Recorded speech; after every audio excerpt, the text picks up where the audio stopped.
Assalamualaikum warahmatullahi wabarakatuh.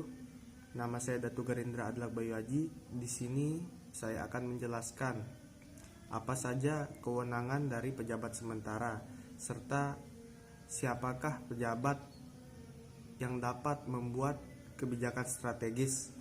Berikut ini adalah penjelasannya. Definisi pejabat sementara kepala daerah terdapat pada ketentuan pasal 1 angka 6 Peraturan Menteri Dalam Negeri Republik Indonesia Nomor 1 tahun 2018 yang berbunyi pejabat sementara yang selanjutnya disingkat PJS adalah pejabat tinggi madya atau setingkat atau pejabat tinggi pertama yang ditunjuk oleh menteri untuk melaksanakan tugas gubernur dan wakil gubernur, bupati dan wakil bupati, wali kota dan wakil wali kota.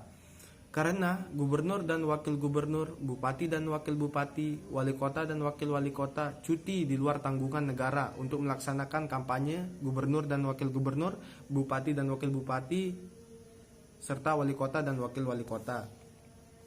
Oleh sebab itu, jika dikaitkan dengan jabatan kepala daerah, maka dapat disimpulkan pejabat sementara kepala daerah adalah seseorang yang ditugaskan untuk melaksanakan tugas-tugas jabatan kepala daerah untuk sementara waktu.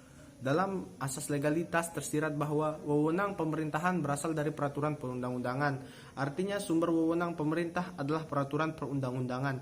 Demikian halnya tugas dan kewenangan pejabat sementara kepala daerah juga harus sejalan dan bersandar pada ketentuan peraturan perundang-undangan. Tugas dan wewenang pejabat sementara kepala daerah sebagaimana yang terdapat dalam ketentuan pasal 9 ayat 1 Permendagri nomor 1 tahun 2018 antara lain sebagai berikut. A. Memimpin pelaksanaan urusan pemerintahan yang menjadi kewenangan daerah berdasarkan ketentuan peraturan perundang-undangan dan kebijakan yang ditetapkan bersama Dewan Perwakilan Rakyat. B. Memelihara ketentraman dan ketertiban masyarakat.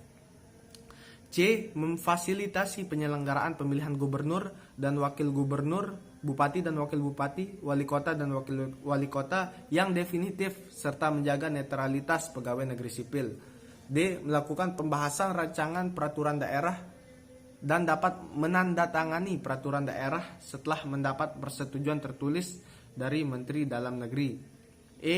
Melakukan pengisian pejabat berdasarkan ketentuan peraturan perundang-undangan setelah mendapat persetujuan tertulis dari Menteri Dalam Negeri.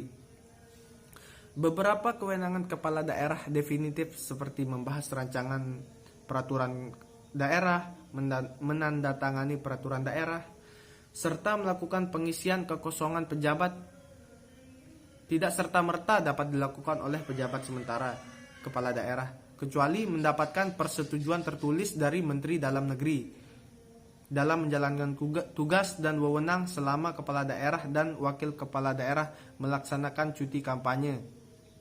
Sementara, pejabat sementara kepala daerah bertanggung jawab dan berkewajiban untuk menyampaikan laporan pelaksanaan tugas kepada Menteri Dalam Negeri.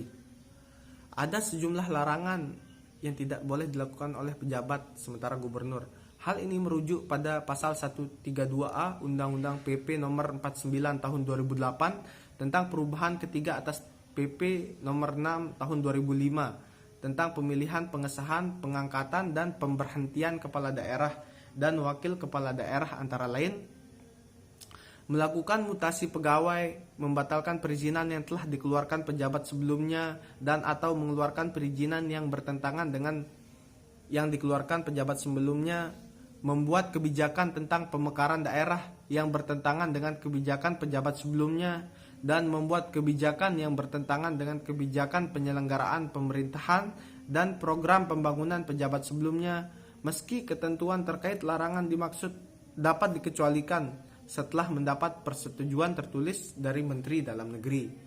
Jadi, berdasarkan penjelasan tersebut bahwa pejabat sementara tidak berhak untuk membuat kebijakan yang bersifat strategis, sedangkan pejabat sebenarnya atau pejabat definitif berhak untuk membuat kebijakan yang bersifat strategis meskipun dalam masa transisi, sebab pejabat tersebut masih dalam masa jabatan dan selama masa jabatan belum berakhir, maka pejabat tersebut berwenang membuat kebijakan.